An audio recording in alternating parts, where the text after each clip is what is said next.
ਖਬਰ ਜਿਹੜੀ ਆ ਰਹੀ ਆ ਇਹ ਕਿਸਾਨਾਂ ਦੇ ਨਾਲ ਜੁੜੀ ਹੋਈ ਹੈਗੀ ਆ। Farm inheritance tax plan England ਵਾਲਿਆਂ ਨੇ ਨਵਾਂ ਜਿਹੜਾ ਉੱਥੇ ਜਾਰੀ ਜਿਹੜਾ ਉਹ ਕੀਤਾ ਸੀਗਾ। ਇਵੈਂਚੁਅਲੀ ਕੀ ਹੋਇਆ ਵੀ ਇੰਨਾ ਕੁ ਜ਼ਿਆਦਾ ਉਸ ਦਾ ਵਿਰੋਧ ਹੋਇਆ।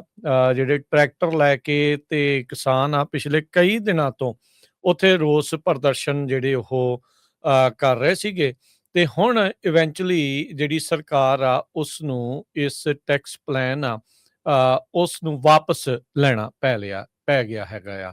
ਸੋ ਯੂਕੇ ਦੀ ਸਰਕਾਰ ਕਿਸਾਨਾਂ ਦੇ ਮੂਹਰੇ ਉਸ ਨੂੰ ਵੀ ਝੁਕਣਾ ਜਿਹੜਾ ਉਹ ਪਿਆ ਹੈਗਾ ਆ।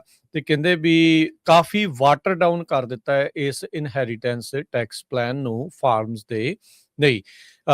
ਜਿਹੜੇ ਨਵੇਂ ਪ੍ਰਪੋਜ਼ਲ ਦੇ ਤਹਿਤ ਜਿਹੜਾ ਥ੍ਰੈਸ਼ਹੋਲਡ ਆ ਉਹਨਾਂ ਨੇ ਹੁਣ 1 ਮਿਲੀਅਨ ਪਾਉਂਡ ਤੋਂ ਵਧਾ ਕੇ 2.5 ਮਿਲੀਅਨ ਪਾਉਂਡ ਦੇ ਉੱਤੇ ਕਰ ਦਿੱਤਾ ਹੈਗਾ ਆ। ਪਿਛਲੇ ਸਾਲ ਦੇ ਜਿਹੜੇ ਬਜਟ ਦੇ ਵਿੱਚ ਜਿਹੜੇ ਇਹਨਾਂ ਨੇ ਦੱਸਿਆ ਸੀਗਾ ਵੀ 20% ਟੈਕਸ ਲਾਇਆ ਜਾਊਗਾ ਜਿਹੜੇ ਐਗਰੀਕਲਚਰ ਐਸੈਟਸ ਨੇ, ਜੋ ਕਿ ਅਪ੍ਰੈਲ 2026 ਤੋਂ ਲੱਗਣਾ ਸੀ, ਜਿਨ੍ਹਾਂ ਦੀ ਵੈਲਿਊ 1 ਮਿਲੀਅਨ ਪਾਉਂਡ ਤੋਂ ਵੱਧ ਆ, ਵੀ ਉਹਦੇ ਤੇ 20% ਟੈਕਸ ਲਾਇਆ ਜਾਣਾ ਸੀਗਾ। ਹੁਣ ਸਭ ਨੂੰ ਹੀ ਪਤਾ ਵੀ ਰੀਅਲ estate ਤੇ ਸਾਰੇ ਪਾਸੇ ਉਦਾਂ ਦੀਆਂ ਕੀਮਤਾਂ ਜਿਹੜੀਆਂ ਹੁਣ ਕਾਫੀ ਜ਼ਿਆਦਾ ਇਨਫਲੇਟਡ ਆ। ਅੱਜ ਕੱਲ ਮਿਲੀਅਨ ਡਾਲਰ ਲੈ ਲਓ ਜਾਂ ਮਿਲੀਅਨ ਪਾਉਂਡ ਕਹਿ ਲਓ, ਝੱਟ ਹੀ ਜਿਹੜਾ ਉਹ ਬਣ ਜਾਂਦਾ ਆ। ਉਦਾਂ ਉਹ ਮਿਲੀਅਨ ਕਹਿਣ ਨੂੰ ਮਿਲੀਅਨ ਲੱਗਦਾ, ਪਰ ਉਨੀ ਵੈਲਿਊ ਜਿਹੜੀ ਉਹਦੀ ਨਹੀਂ ਲੱਗਦੀ ਹੁੰਦੀ। ਪਰ ਇਹ ਆ ਵੀ 20% ਉੱਤੇ ਜੇ ਟੈਕਸ ਲੱਗਦਾ ਤੇ ਕਿਸਾਨ ਤਾਂ ਅੱਗੇ ਵਿਚਾਰੇ ਜੂਝ ਰਹੇ ਆ। ਹਾਲਾਤ ਹਰ ਪਾਸੇ ਕਿਸਾਨੀ ਦੇ ਕਾਫੀ ਡਾਵਾਂਡੋਲ ਜਿਹੜੇ ਉਹ ਚੱਲ ਰਹੇ ਆ। ਤੇ ਜੇ ਉਹਨਾਂ ਦੇ ਉੱਤੇ ਇੰਨਾ ਟੈਕਸ ਲੱਗੂਗਾ ਤਾਂ ਉਹਨਾਂ ਦਾ ਲੱਕ ਜਮਿਓ ਹੀ ਜਿਹੜਾ ਉਹ ਟੁੱਟ ਜਾਣਾ ਸੀਗਾ। ਸੋ ਪਿਛਲੇ ਕਈ ਦਿਨਾਂ ਤੋਂ ਲਗਾਤਾਰ ਬਹੁਤ ਜ਼ਿਆਦਾ ਜਿਹੜੇ ਵਿਰੋਧ ਪ੍ਰਦਰਸ਼ਨ ਜਿਹੜੇ ਉਹ ਚੱਲ ਰਹੇ ਸੀ।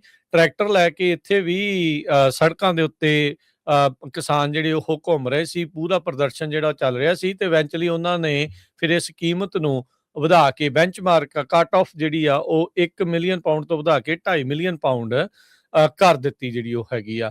ਇੱਥੇ ਜਿਹੜਾ ਹਰਜੋਤ ਸਿੰਘ ਜੀ ਜਦ ਟਰੈਕਟਰ ਲੈ ਕੇ ਕਿਸਾਨ ਪਹੁੰਚੇ, ਨਾ ਕਿਸੇ ਨੇ ਕਿੱਲ ਕੱਢੇ, ਨਾ ਕਿਸੇ ਨੇ ਬੈਰੀਕੇਡ ਜਿਹੜੇ ਉਹ ਲਾਏ, ਬਲਕਿ ਟਰੈਕਟਰਾਂ ਦੇ ਨਾਲ ਕਿਸਾਨਾਂ ਨੂੰ ਜਿਹੜਾ ਪ੍ਰਦਰਸ਼ਨ ਕਰਨ ਦਿੱਤਾ ਗਿਆ। ਉਹਨਾਂ ਨੇ ਪ੍ਰੋਟੈਸਟ ਵਗੈਰਾ ਜਿਹੜਾ ਉਹ ਕੀਤੇ ਆ। ਸੋ ਆਪਾਂ ਦੇਖ ਸਕਦੇ ਹਾਂ ਵੀ ਕਿਸਾਨੀ ਅੰਦੋਲਨ ਜਿਹੜਾ ਆਪਾਂ ਕੋਵਿਡ ਦੇ ਦੌਰਾਨ ਭਾਰਤ ਦੇ ਵਿੱਚ ਦੇਖਿਆ ਸੀ, ਉਦੋਂ ਕਿਸਾਨਾਂ ਦਾ ਇੱਕ ਵੱਖਰੇ ਜਿਹੜੇ ਉਹਨਾਂ ਦੀਆਂ ਉਸ ਮੁਲਕ ਦੇ ਜਿਹੜੇ ਉਹ ਕਿਸਾਨਾਂ ਦੀਆਂ ਮੰਗਾਂ ਦੇ ਹਿਸਾਬ ਦੇ ਨਾਲ ਉਹ ਕੀਤਾ ਸੀਗਾ।